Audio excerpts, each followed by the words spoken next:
നമസ്കാരം. പ്രവാസി മലയാളിയിലേക്ക് സ്വാഗതം. കൃത്യവും വ്യക്തവുമായ തീരുമാനങ്ങളിലൂടെ ലോകത്ത് തന്നെ മുന്നിൽ നിൽക്കുകയാണ് UAE.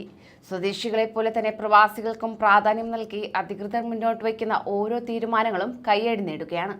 അതിൽ ഏറ്റവും പ്രധാനപ്പെട്ടതാണ് ആഴ്ചയിൽ 2.5 ദിവസത്തെ അവധി എന്നത്. ഇത് നടപ്പിലാക്കുന്ന ആദ്യത്തെ രാജ്യമായി UAE മാറുന്നതോടൊപ്പം തന്നെ മറ്റൊരു ആശ്വാസകരമായ പ്രഖ്യാപനവും അധികൃതർ നടത്തിയിരിക്കുകയാണ്. ഇനി മുതൽ ജീവനക്കാർക്ക് കൃത്യസമയത്ത് മുഴുവൻ ശമ്പളവും ബാങ്ക് അക്കൗണ്ടിലേക്ക് ഇട്ടുകൊടുക്കണമെന്ന് UAE സർക്കാർ സ്വകാര്യ കമ്പനികൾക്ക് മുന്നറിയിപ്പ് നൽകുകയുണ്ടായി. UAE മാനവവിഭവശേഷി മന്ത്രാലയമാണ് കമ്പനികൾക്ക് മുന്നറിയിപ്പ് നൽകിയിരിക്കുന്നത്.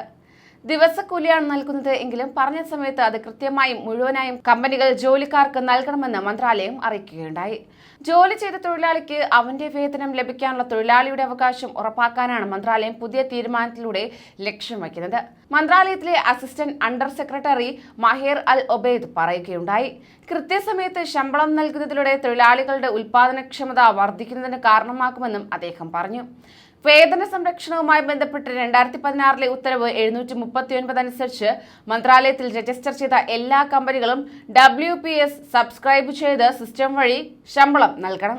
മന്ത്രാലയത്തിൽ രജിസ്റ്റർ ചെയ്തിട്ടുള്ള സ്വകാര്യ മേഖലയിലെ കമ്പനികൾ UAEയിലെ ഒരു ബാങ്കിൽ അക്കൗണ്ട് തുറക്കണം. ജീവനക്കാർക്ക് ശമ്പളം നൽകാൻ തൊഴിലുടമയുടെ ബാങ്കിനെയോ ഏജന്റിനെയോ അധികാരപ്പെടുത്തരുത്. ജീവനക്കാരന്റെ ബാങ്ക് അക്കൗണ്ടിലേക്ക് നേരിട്ട് തന്നെ ശമ്പളം നൽകണം. ബാങ്കുകൾ വഴി അല്ലാതെ ഇത്തരം സേവനങ്ങൾ നൽകുന്ന അംഗീകൃതവും അംഗീകാരമുള്ളതുമായ ധനകാര്യ സ്ഥാപനങ്ങൾ വഴിയും ശമ്പള കൈമാറ്റം നടത്താം. ശമ്പളം നൽകാൻ വൈകുന്ന കമ്പനികൾക്ക് പിഴ ചുമത്താനാണ് തീരുമാനം. 10 ദിവസത്തിനുള്ളിൽ വേതനം കൈമാറ്റം നടത്തിയതിന്റെ രേഖകൾ കമ്പനിയിൽ സൂക്ഷിക്കണം.